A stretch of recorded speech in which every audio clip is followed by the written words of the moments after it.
Bonsoir à tous, bienvenue dans votre émission La Réunion Lula. Vous avez apprécié la semaine créole. Généralement, quand on parle de semaine créole, tout le monde parle manger, curry, tout ce qu'on peut faire avec tout ce que la Réunion a de plus appétissant, on va dire.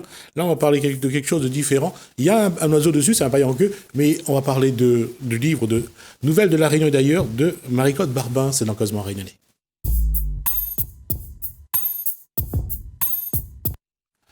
Marie-Claude Barbin, bonsoir. Bonsoir. Alors, le livre, c'est celui-là, donc, comme j'ai dit, Nouvelles de la Réunion et d'ailleurs, de Marie-Claude Barbin. Marie-Claude Barbin, c'est le premier de la série ou écrit par vous? Non, c'est peut-être mon 7e livre, mais c'est le premier en créole. Ah! En créole et en français. Et en créole et en français, c'est un exercice de style? Non, on me l'avait de vieilles nouvelles dans un tiroir et me disait il faudrait m'y publier à lire un jour. Et du la ramer un peu pour trouver un éditeur et puis après c'est parti. Ben voilà. C'est des nouvelles de temps longtemps, des choses vécues que moi l'a agrémenté à ma façon. Et ces nouvelles-là, elle a été écrite comment? Au fur et à mesure, par exemple, la première nouvelle, c'est sur la petite coméa à La Réunion. Et la deuxième, c'est N'a point personne. Alors, l'a dit la fait. Ce qui fait le charme de notre île grâce à une commère attachante. Je suis désolé. Quoi? Mais je vais pas dire que le commérage, moi, je trouve ça attachant par moment. Hein. Il y a des moments où je trouve que je comprends. on dit des choses pas gentilles, pas vraies, et ça crée des polémiques. Ça peut être attachant, c'est vrai, quand c'est des petits trucs, mais généralement... Non, mais c'est la personne de la commère, c'est le personnage qui est attachant parce qu'elle y aime, elle a dit la fait, parce que c'est Joannelle est un peu trop molle et tout, mais les gens y aiment elle bien, même si affrontent elle de temps en temps, elle les recommence. Non, mais ils trouvent que le personnage elle-même, c'est qu'en plus c'est quelqu'un, c'est un hommage à une personne disparue. D'accord. Alors, n'a point personne. Ça, c'est la phrase que nous toutes l'a dit au moins une fois dans notre vie. Une fois et plus. Et quand on arrive à la case du monde qu'on dit pas il y a quelqu'un, on dit n'a point personne. N'a point personne. Pourquoi de monde il préfère dire n'a point personne plutôt qu'il y a quelqu'un? Nadmoun? Nadmoun, ben, je sais pas. Là, toujours été comme ça. Moi, dans mon temps, il disait n'a point personne. C'est une histoire de Mundéo. C'est un couple d'agriculteurs que les contents recevoir la maîtresse d'école le dimanche qui sortent dans les bas pour monter en haut pour voir pour rendre dans autre visite et ils ont de l'admiration devant la maîtresse d'école et sa maman quoi parce que pour eux c'est les maîtresses d'école à l'époque il avait encore la petite case en paille, la cuisine en paille, c'était signe de richesse et de gloire quoi. Voilà. Et après tracas enfants? Bon, tracas enfants, c'est tracas d'une maman, n'a 4 enfants, le premier, mais surtout le premier, Jean-Bernard, parce qu'il tombe avec une madame, il mène Ali par à la baguette, donc le pauvre Jean-Bernard, la maman, il dit peut-être, il faut amener chez un devineur, peut-être que les ensorcelés, tout ça là, et sinon, comme toute maman créole, elle a un problème avec son maramaille.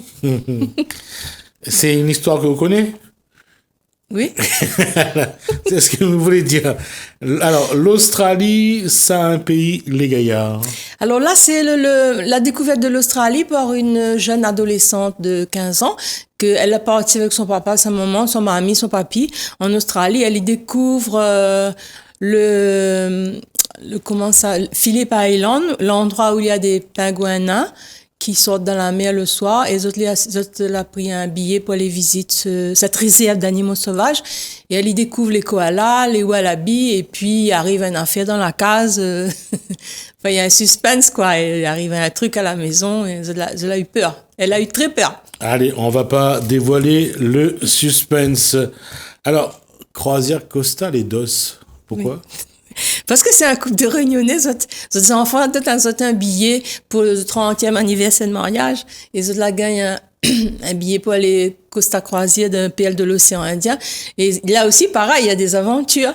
Bon, à Maurice, ça va, mais avant, on faisait escale à Mombasa.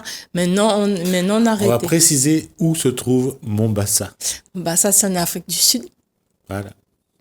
Et il y a donc, là, ils ont eu peur aussi à Mombasa. Et puis depuis, je sais pas pourquoi, mais les bateaux de Costa ne s'arrêtent plus à Mombasa. parce que c'est pas très sécurisé. D'accord. Voilà, donc il y a une aventure là aussi pas mal. Oui, toujours, ça part toujours d'un fait Réel. réel. L'eau blessée, l'île des Pins. Alors là, c'est l'histoire de deux amis qui partent visiter l'île des Pins à bord d'un ferry. Ils sortent à Nouméa, elle est en vacances à Nouméa, la jeune femme, et avec sa copine. Ils passent une nuit là-bas et puis pour retour, ils prend le ferry et à bord du ferry, il y a un monsieur. On dirait il arrive à lui un accident, mais quoi? Et on dirait qu'il souffre, il crie l'assassin. Mais qu'est-ce qui s'est passé? Vous le saurez en lisant l'histoire. Voilà. Donc, septième donc, livre écrit par Marie-Claude Barbin, donc Nouvelles de la Réunion et d'ailleurs. C'est déjà dans les librairies? Il peut citer le nom de la librairie? Si vous voulez. Bon, alors il trouve à Autrement Saint-Denis Saint-Pierre, par les hauts, par les bas. Il trouve à la librairie Gérard, à la librairie La Nouvelle Colombe au Tampon et à la librairie de l'Hermitage. Mais attendre le feu vert pour être à Leclerc. D'accord. Parce que nous, auteurs, il faut qu'on ouvre une micro-entreprise, qu'on prenne un cabis, c'est compliqué. D'accord. Tous, ils nous demandent tous un cabis. Or, on n'est pas auto-entrepreneur, donc on est obligé de se débrouiller. Voilà. Pour la distribution. D'accord. Ça a été écrit en combien de temps? Ben, je m'y connais même plus, parce que m'a revenu dessus à plusieurs reprises. Moi, même participé au concours langue créole dans au moins 3 ans. La remis d'un tiroir, enfin, mais je l'ai amélioré. Non, elle a pris du temps. Parce que pour la graphie, surtout. Pourquoi? La graphie pose un problème en créole? Aïe, aïe, aïe. Bon, ben, tout le monde est en train d'essayer de trouver une graphie normalisée. Moi, là, essaye de prendre Et le cas. l'Office à langue créole l'a regardé ou pas? Gauvin l'a regardé? Axel Gauvin? Non? Lui dire non plus. D'accord. Je ne me connais pas. Ça, ce petit livre a été édité par un éditeur oreilles de là-bas dehors. Ouais. Donc, je dis, moi, les gars, ils corrigent le français, puisque les traduits en français, mais pour le créole, ben, s'il y a 2-3 coquilles, il ne peut pas. Moi, là, essaye de prendre le K et le Z. Le W, m'y gagne pas. Voilà, on a fait mon écriture. C'est donc l'écriture des années 70, là, le fameux K. WZ. KWZ. C'est les K. C'est les trucs. Ben oui, mais on a pris le dictionnaire de Alain Armand, le Ouais. premier dictionnaire. On la regarde à peu près comment on l'y écrit. Après, on essaye, fait ma manière, en essayant de respecter toujours le... Là, c'est l'orthographe qu'il fallait respecter. Voilà, il pas vraiment fallait la graphie. respecter. Bon, ouais. C'était pas facile. C'était pas facile parce qu'aujourd'hui, Milia me dit, ben oui, moi, l'a écrit, mais comme Milia. C'est plus la même chose. Tout à fait pareil. C'est plus la même chose parce que quand on regarde le mot, on a l'impression que c'est un autre mot et c'est un autre sens. Oui, et puis pour moi, relire à moi, parce qu'il faut me relire à haute voix. Ouais. Et oui, nous l'avons parti avec les lycéens du lycée Le Vavasseur. On a parlé de ma nouvelle parce qu'elle est parue dans Lettres de Lémurie 3, avec d'autres auteurs. Moi, c'est la seule à avoir écrit en créole et Zouar Avalosson, il a accepté ma nouvelle d'après un personne. Alors, on va montrer donc Lettres de Lémurie 3. Voilà, Alors, l'auteur, c'est donc... Ben, il y a plusieurs auteurs, il c'est y en un a- recueil. Il y en a 2 dedans, déjà, j'ai vu. Ouais, il y a des femmes réunionnaises. On est 4. Donc, alors, on signait donc le rêve que recommence Sophie Bazin et justement Joari Avalosson. Donc là, il y a Monique Mérabé, moi, je crois que j'ai eu l'occasion déjà de le recevoir. Il y a pas mal de monde, Il y a effectivement. Monique Séfrin, Jean-François Samelon, Jean-François Salon, Marie-Claude Barbin, dedans entre également. autres. Ouais, t'es content? Jean-Louis Robert était également dedans. Oui. Ouais.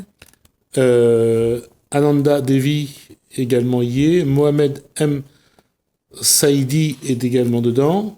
Donc Alexandre Bisson. Ah, il y a quand même quelques auteurs déjà bien Connus. Railo Volovi également dedans. Il y a quand même, C'est un hasard. Hein. alors, on va essayer de parler de la nouvelle de Marie-Claude Barbin. C'est quoi comme nouvelle? N'a pas personne, page 54 au début. Au début? D'accord. Ah oui, Marie-Claude Barbin. Alors là, la nouvelle, c'est il y a quelqu'un. Voilà. Là en français. N'a point personne. Voilà. D'accord. Et là, c'est la même chose qu'ici, non?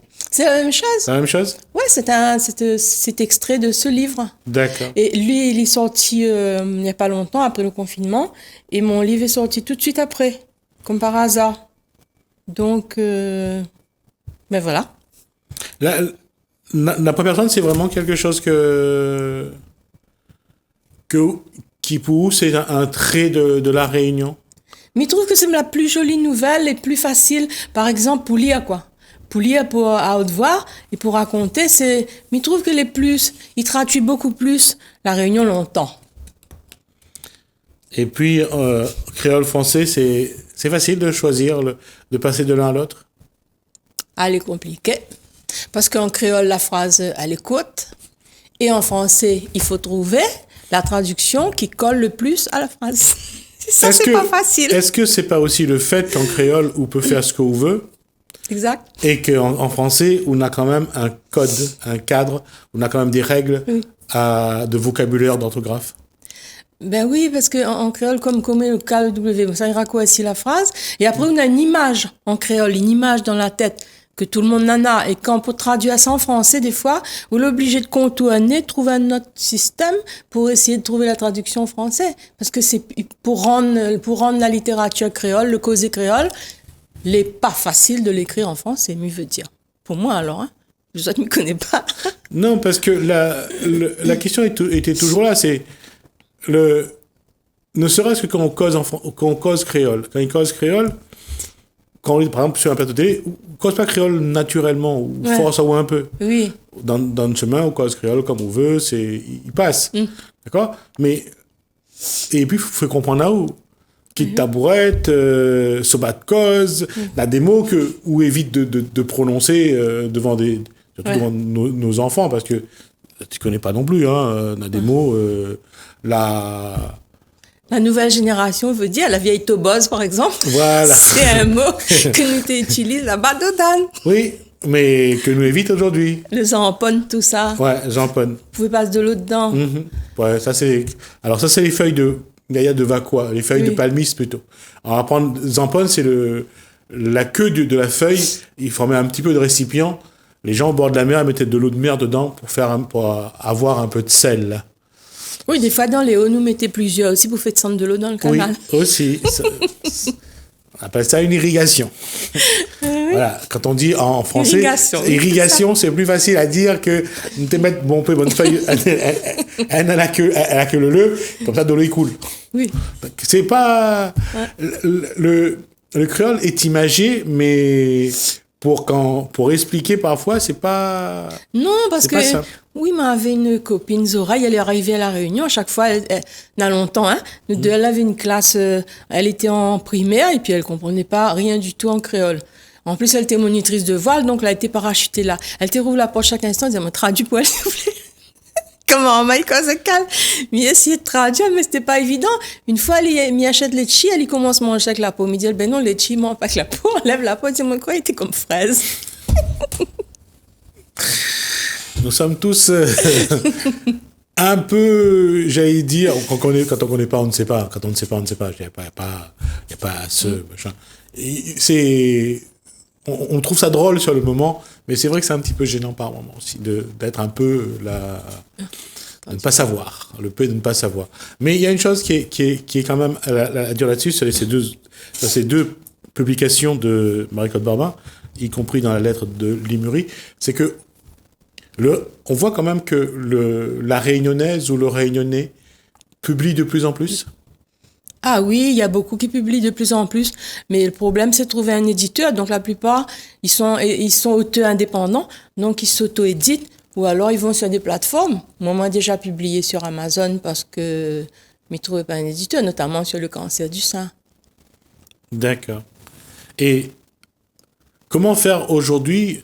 Qu'est-ce qui explique que les auteurs réunionnais, puisqu'il y en a quelques-uns, et je les ai vus passer sur ce plateau, n'arrivent pas à travailler ensemble, n'arrivent pas à créer une association, à essayer de travailler ensemble, de s'accompagner mutuellement, de s'entraider. Ça, c'est pas possible. Chacun travaille dans son coin et chacun il essaye, garde ça pour lui, ça l'est à moi, ça. Oui. Mais en fait, l'écriture, c'est vrai quand l'écriture, c'est une activité personnelle, intime.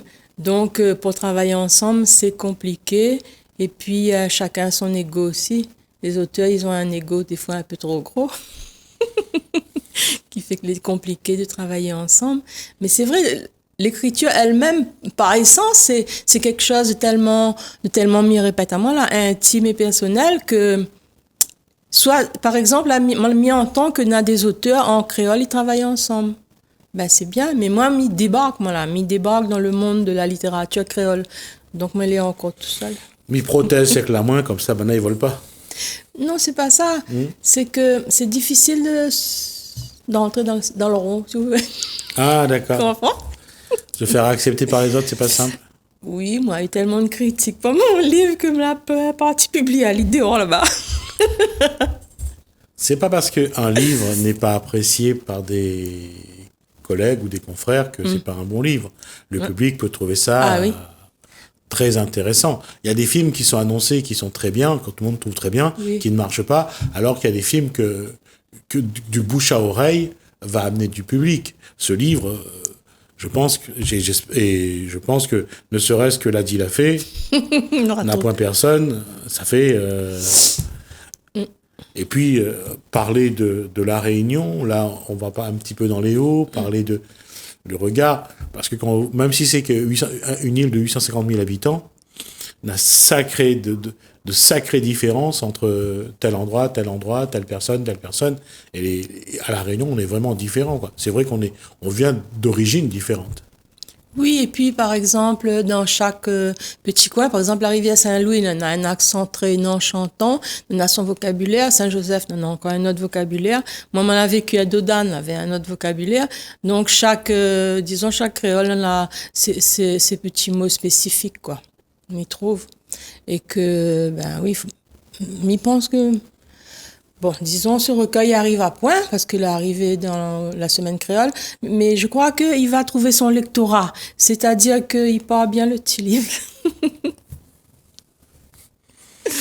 Et rapidement, quels sont les autres livres que Marie-Claude Barbin a publiés? Ah, mais comment depuis le début, là? C'est le moment de faire un exercice de mémoire. Hein? Allez, l'âge. Alors, j'ai publié en 2010 chez Orphy, L'insensé. C'est une histoire de petite vidéo de maltraitance. De toute façon, moi, tous mes thèmes, ils tournent autour de la maltraitance, de la violence, parce que moi, j'ai une formation de psychologue clinicienne et moi, j'ai travaillé avec les enfants en difficulté et aussi dans une association d'aide aux victimes de violences. Donc, mon champ de compétences, c'est plutôt ça. La mise hors de ma zone de confort en écrivant en créole. Le deuxième livre, c'était Quand les mots manquent, la violence explose. Ça, c'est un livre édité chez l'Harmattan. Là, il y a eu quand même son public parce que c'est mon expérience professionnelle préfacée par un avocat pénaliste. Et j'ai suivi aussi la violence devant la cour d'assises. Enfin, c'est pour tout public. C'est un peu la vulgarisation de la psychologie pour les parents, les enseignants, les professionnels qui s'occupent des enfants. Là, deuxième. Après, j'ai publié Conflit de voisinage, une solution est-elle possible? Azalée Édition. Azalée a fermé la boutique. Ah, d'accord. Après, on l'a publié sur Edilive, amour.com, mais il n'a pas marché parce que les libraires n'ont pas joué le jeu. En fait, c'était une histoire de femme de 50 ans qui cherche l'amour sur le net, qui se fait souvent escroquer, quoi. Et après, qu'est-ce que j'ai publié encore? J'ai publié Ras le sein cancer, sommes-nous des cobayes? Sur Amazon, où je parle du système de soins, du charity business, tout ça, mais pas trop pour. Enfin, moi, ce que nous demandons, c'est surtout l'information, beaucoup d'informations aux patientes et des groupes de parole. Après, qu'est-ce que j'ai publié encore? J'ai publié L'enfant et le prédateur. C'est un livre sur les violences sexuelles faites aux enfants. D'accord. Et qu'est-ce qui reste quel va être le prochain ouvrage de Marie-Claude Barbin? Pour l'instant, il est en stand-by, là. Il n'y a pas de... Non. Il n'y a pas un projet de... Non, peut-être de réédition de mes anciens livres. Peut-être. Mais pour l'instant, non. Pour l'instant, la source est tarie. Il n'y a pas un sujet aujourd'hui qui donne envie de... Si, il faudrait écrire un livre encore toujours sur les faits de société, c'est plutôt mon domaine. Mais il trouve que le confinement, par exemple, les gens qui étaient déjà, solidaires, qui avaient déjà une envie d'aider les autres, ça s'est multiplié. Ils sont devenus plus solidaires, mais ça a aussi renforcé l'égoïsme des gens. m'y trouve là exacerber les pulsions mesquines, destructrices, égocentriques, les gens l'enfermer dans ce truc. Par exemple, quand on sort dans la rue, on voit les gens, soit les gens ils causent un peu avec vous, et puis soit des gens les désagréables, quoi. Et ça, c'est le confinement. Peut-être faudrait écrire là-dessus. Merci Marie-Claude Barbin pour cette présentation. Ça a été un plaisir en tout cas de se revoir. On attend le prochain. Tout à fait. D'accord. Merci Alors beaucoup. moi je vais juste faire la transition. Alors demain 11 novembre, on va se rappeler qu'il y a de milliers de Réunionnais qui ont participé à la Première Guerre mondiale, donc la guerre 14-18, puisque c'est l'armistice le 11 novembre 1918, donc ça a été l'armistice. On va revenir sur ce qui a été fait par le service par deux personnes, d'une part Marie-Gertrude Carpanin et Benoît Forestier. Donc on a mis 2 stèles, un à La Réunion, l'autre à Douaumont, sur le site de Verdun, pour rendre hommage à ces nombreux Réunionnais qui sont morts. Je vous propose 3 reportages. D'abord un reportage à Verdun, la réaction de Marie-Gertrude Carpanin et de Benoît Forestier, hommage aux Réunionnais morts pendant la Première Guerre mondiale.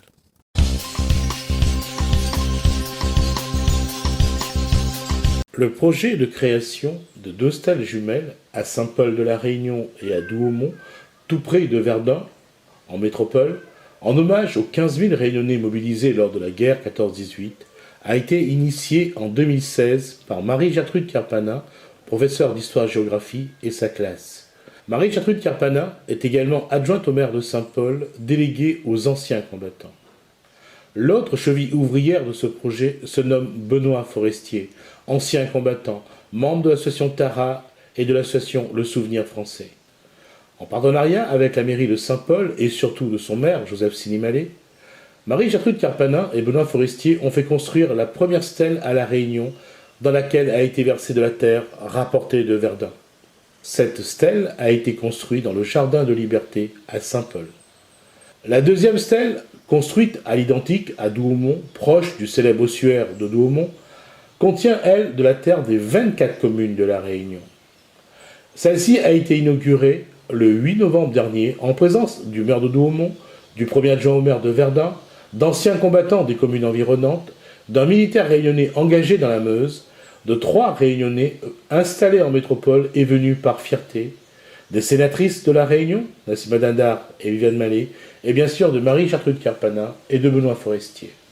La cérémonie, solennelle et forte en émotion, a inscrit un peu plus La Réunion dans l'histoire de la Première Guerre mondiale.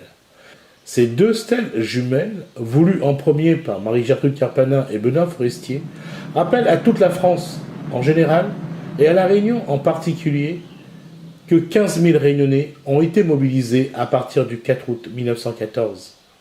À cette époque, La Réunion comptait moins de 180 000 habitants. Lors de ce premier conflit armé de l'ère moderne, 4 000 Réunionnais ont été au front, en Italie, en Turquie et à Verdun.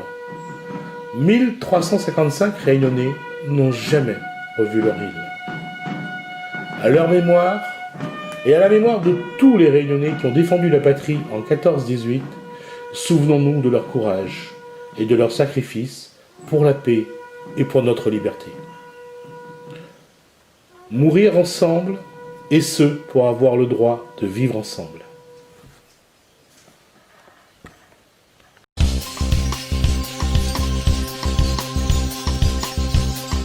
Il y a 100 ans, sonnait dans le ciel de France, sur tout le front de l'Est, le clairon de l'armistice.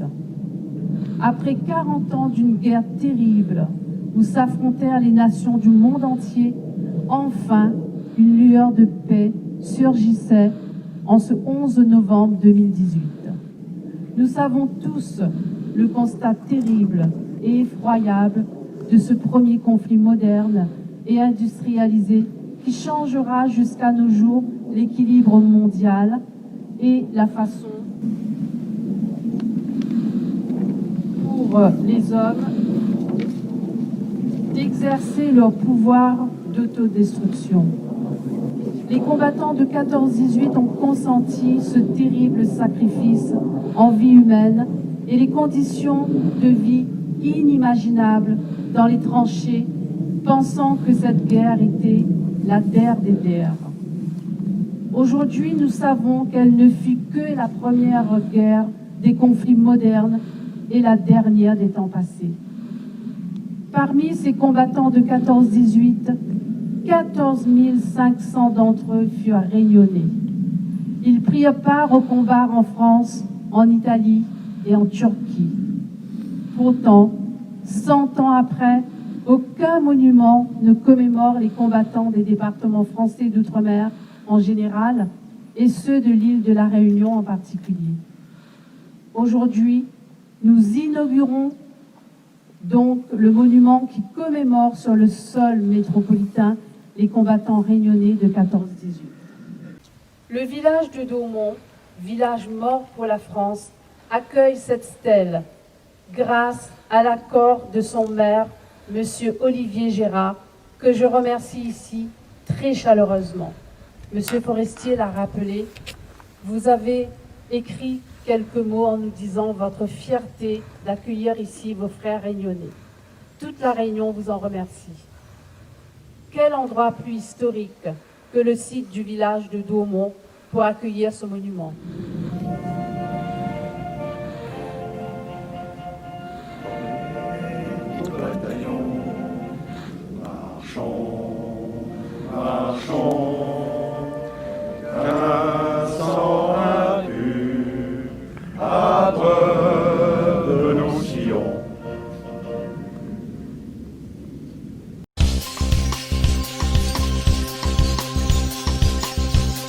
Nous sommes aujourd'hui rassemblés sur cette terre sacrée et historique du village de Daumont, non pas pour commémorer le souvenir d'un combat, d'une victoire ou la mémoire d'un homme célèbre de l'île de la Réunion ou de notre nation, mais tout simplement ou pour faire l'histoire, je dis bien oui, l'histoire. Il y a 100 ans, pendant le premier conflit mondial, la Grande Guerre de 1914-1918, l'île de la Réunion a contribué volontairement et de façon significative à la protection et la conservation des valeurs de notre République française en envoyant ses fils combattre sur le sol de la métropole d'Italie et de Turquie. 10% des habitants de l'île de la Réunion, soit 14 500 Réunionnais, sont partis vers l'inconnu, vers la métropole, en guerre contre l'Allemagne. 1380 d'entre eux n'ont jamais revu le ciel bleu de l'océan Indien et de leur île natale. Ils sont partis vers l'effroyable, l'inconcevable, l'inimaginable, vers l'horreur, une première guerre moderne, industrialisée et déshumanisée, qui fera au total 10 millions de morts sur la planète et des centaines de millions de blessés, de mutilés et d'invalides. Ceux qui sont revenus sur leur île, en apparence sains et saufs, ont été marqués à jamais par les épreuves endurées, des conditions de vie inhumaines, les épreuves du combat et l'attente de la mort soudaine à chaque seconde. Pourtant, ayant contribué au même titre que chacun des 10 millions de combattants français à la préservation des valeurs de notre République et à la défense de nos libertés individuelles et collectives, en 100 ans, ils n'ont jamais été honorés sur le sol métropolitain par un monument érigé en leur mémoire. Leur sacrifice, pour certains ultime, a contribué à ce que notre île devienne, quelques décennies plus tard, un département alors qu'elle n'était qu'une colonie depuis 1635. Ses fils et petits-fils d'esclaves, ses fils et petits-fils de planteurs, ses fils et petits-fils d'engagés, ses fils du monde entier qui s'étaient installés sur l'île de la Réunion, ses fils de la Réunion, quelle que soit leur origine ethnique, culturelle et cultuelle, n'ont pas hésité un seul instant à s'engager dans le combat de leur vie au risque de tout lui sacrifier. Aujourd'hui, ensemble, nous allons réparer cet oubli de l'histoire en leur permettant de retrouver de la terre natale de leur île, près de là où ils sont tombés, là où ils ont souffert, là où leur espoir de retour était quasiment impossible. Cette terre de l'ensemble des 24 communes de la Réunion, qui a été apportée par la population réunionnaise, vient symboliquement aujourd'hui ceux qui n'ont pas eu le bonheur de revoir leur carreau de gazon, leur champ de canne, leur case, leur pied de bois, leur île natale. Cet événement est historique à plus d'un titre. Tout d'abord, c'est la première fois dans l'histoire de notre pays qu'une stèle commémorant les combattants d'un département français d'outre-mer, tout conflit confondu, est implantée sur le sol métropolitain. C'est également la première fois qu'un monument commémorant les combattants réunionnais, tout conflit confondu, est érigé sur le sol de France et c'est la première fois qu'une stèle implantée sur le sol d'un département d'outre-mer voit un monument jumeau implanté sur le sol de la mère patrie.